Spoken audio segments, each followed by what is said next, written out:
name's Leorah, and I know how this looks. But I promise I'm just like you. I also wake up every morning and dump the drowned roaches out of my Keurig.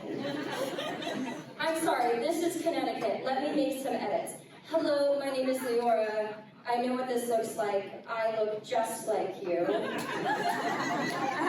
And then instead of Keurigs, you guys do what, like an espresso?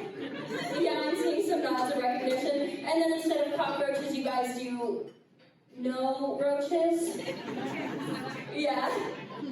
I know I'm gonna have to work a little bit hard to win you guys over. It's late in the show, we're tired, we're tipsy. I have to work extra hard for my friend here because I accidentally stepped on your feet earlier and I'm sorry. So let's get into it. I've recently realized that if you take a black and white copy of my headshot and you put it in with one of those collages of the girls Ted Bundy killed, I blend right in. And you might think that it's because of the round face, the middle part, the weird baby fangs. You'd be wrong. It's actually because we all share this look that shows, we don't know what's coming next. You've heard of resting bitch face. This is resting confused face. It's resting like, oh geez, your arm's broken? Well, I'll help you get into your 1968 cream VW Beetle. Face. I am edgier than I seem. I know that I have the sexual prowess of a Victorian boy child in one of those infant dresses. It's the vibe I'm giving off, I'm aware. But I'm edgy, I have a secret tattoo, which means everyone knows about it except my dad! Bonus points to this corner. I am going to tell him, I want to tell him, I am waiting for my wedding day when I legally become another man's property. I've never been a big fan of the dentist hot take. I know, the hotter take? Dentists have never been a fan of me. It's because I've thrown up on a lot of dentists. The last time I was getting my teeth cleaned, I snuck a peek at my open file, and across the top in bright red letters was written, Gallagher! Good thing I turned out asexual. It was just Pride last month. Being asexual during Pride is so silly. Because each sexuality gets their own color. Do you know what color they gave asexual people? Gray. Oh, they were really like, no sexuality, no color. If Pride is the rainbow, then you get to be the storm cloud. Because we're having a fun, sexy time and you're in the way. Don't rain on the parade. The mix of ahs were just getting progressively louder through that joke. It's okay. It's okay, it's a comedy show. I did get all dressed up for you guys. When I do comedy, I like to dress up like an American Girl doll. It's very different from how I dress on a day-to-day basis, which is like a slutty American Girl doll. There's a key difference if you caught it there. I think I dress like this though because it's like the remnants of my past as a former loser. More Oz guys, it's okay. Growing up, my parents did this really cool thing where instead of teaching me and my brothers to just say no, they made us so uncool that the question would never be asked.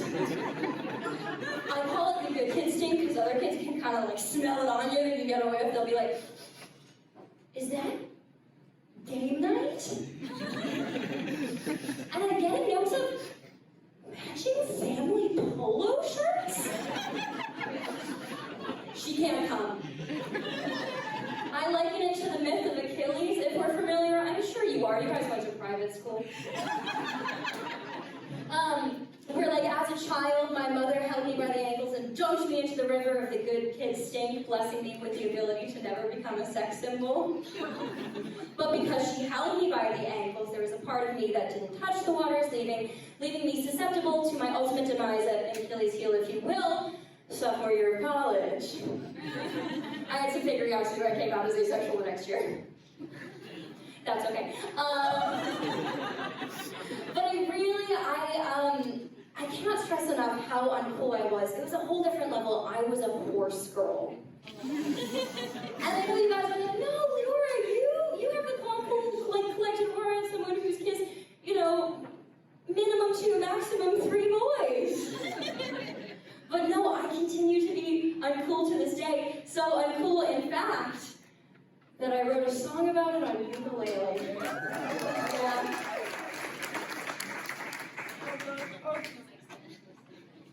All right. Should we sing? Okay. Woo! All right. Well, I've got a tale for you that's spelled T-A-I-L, about a preppy little kid, her hair stringy, her face pale. So listen if you feel compelled and hear the tale unfurl. That's tale spelled T-A-I-L, the tale of a horse girl. In 7th grade math class, they ran out of math to teach. So the teacher said, screw it all, we're learning chess this week. Why did they teach us chess in math class? Did other schools do that too? It's not relevant to the story, but raise your hand if they taught chess to you in math class. 1, 2, in New York it's none. Connecticut. Now back to our story. The students played chess diligently, except for one girl trading game pieces for her opponent's victory. She only wanted their knights, and she'd pocket after every game. A tiny all-night army became her claim to fame. The knights are the horses, if you don't know about chess. Now that that's all cleared up, let's move to the chorus. I used to be a horse girl and claim that I could not. I used to be a horse girl, but I'm still got some Taylor Swift pleasure bad skin. This one has blue ribbon, I just can't hide it anymore. And if I'm being Lisa Frank, I used to be a horse girl. At the barn where she rode horses, the girl had herself a favorite steed.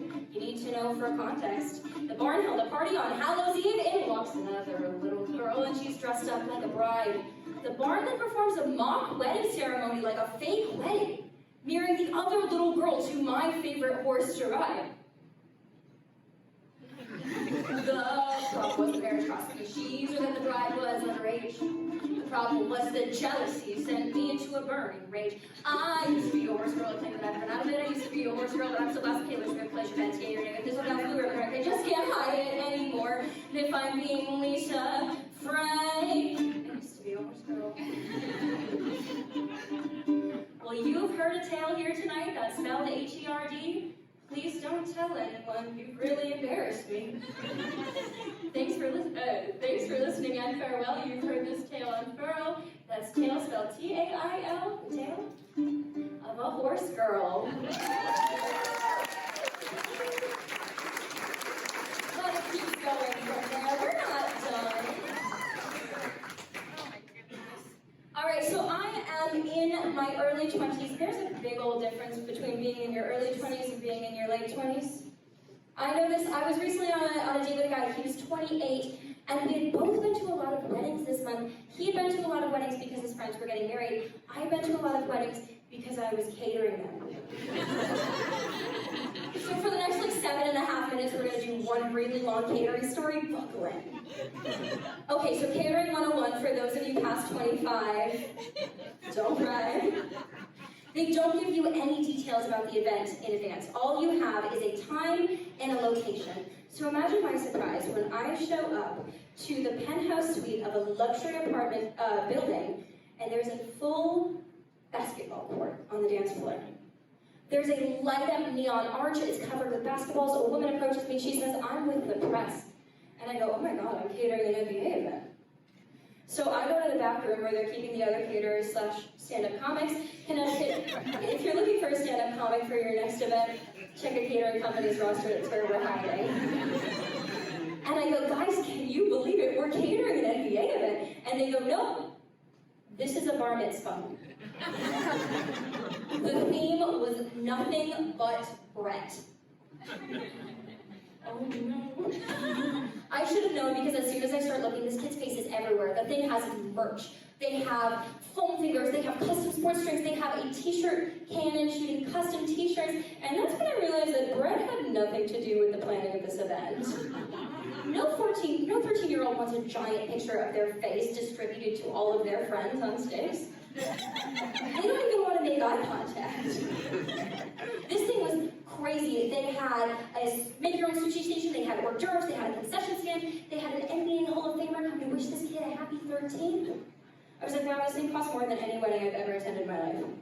This thing costs more than my life.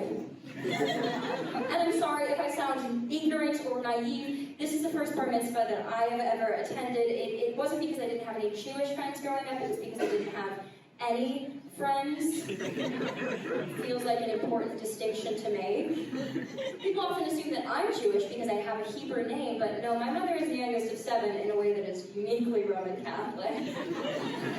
It doesn't stop people from making the assumption though, like in 7th grade when I won the writing award, my English teacher introduced me to the crowd saying, "To our own little Anne Frank." All of the crowd, better or worse if she knew I wasn't Jewish. No one's brave enough, it's okay, it's a trick question, it's bad either way. Speaking of my name, like halfway through the night, my boss goes, "Leorah," and I'm like, that's not quite right. And she slides me a white envelope, and I go, "What is this?" Because it's starting to feel like a covert drug deal. I've obviously never been offered drugs, good kid stink. And she goes, "It's a tip from the family." Suddenly my name is legally Leorah. I open it up, it's a crisp $50 bill. I know that's not impressive to you guys, but I'm a stand-up comic, $50, that could get me 10 whole open mics. Plus it was a better tip than the one that I received later in the evening when a drunk girl, she was an adult, not a child, don't worry. A drunk girl tried to tip me with the tater tots that I was passing out.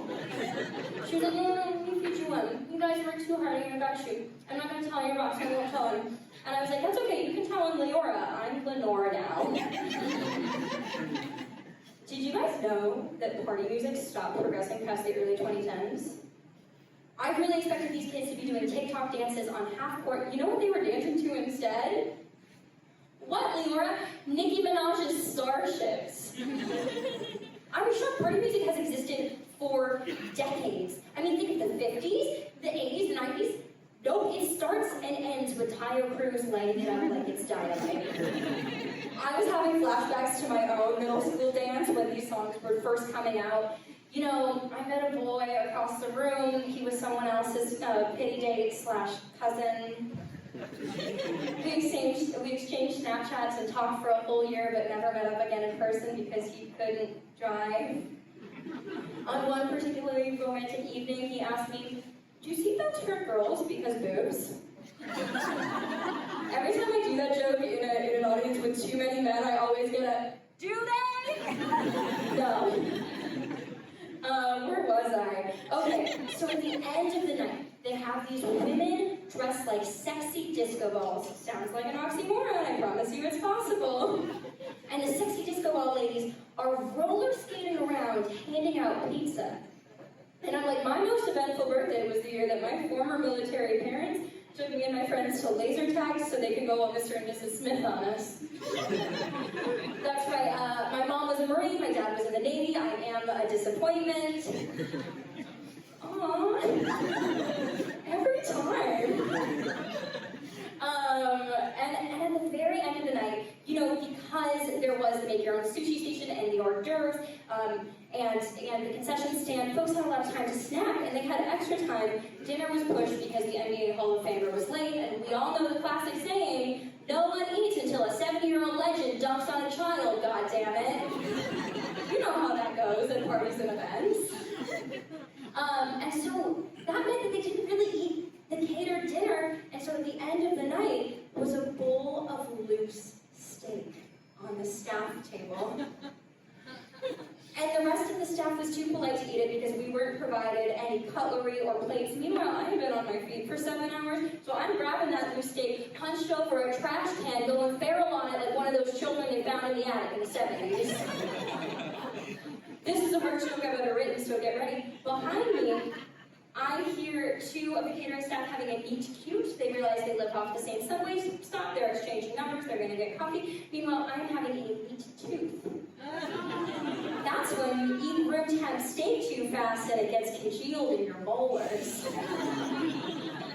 All right, you guys have been great. I'm not done with you just yet. No, you're applauding prematurely. You have to sit through one more song.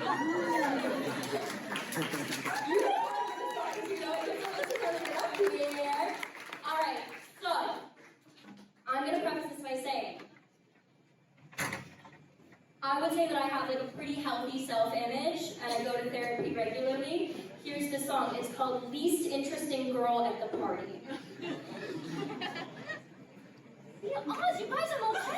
I just said I went to therapy. All right.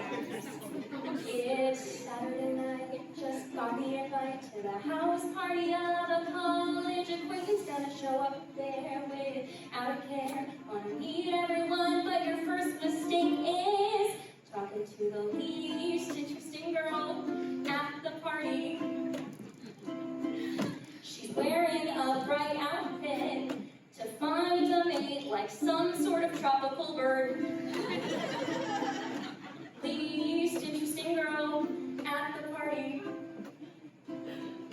Uh-oh, she's a misfit. The outfit was a trap just like with birds. Wanna party and jam, that's the only plan. At the house party of a college acquaintance, couldn't meet up front, really hit it off. But a stop at the snack table proves a hindrance. You find original flavor chips and the least interesting girl at the party. Both are equally bland, but only one of the two will get you lace. It's not the least interesting girl at the party. With her, there's no one night stand. The chip brand was what I meant when I said lace. Try to make moves away, but she's making you stay at the snack table of a college acquaintance, eating fistfuls of chips. She just keeps eating chips. You're still stuck in this conversation with the least interesting girl at the party. She doesn't like to travel, but she will show you a pic of her parents' dog.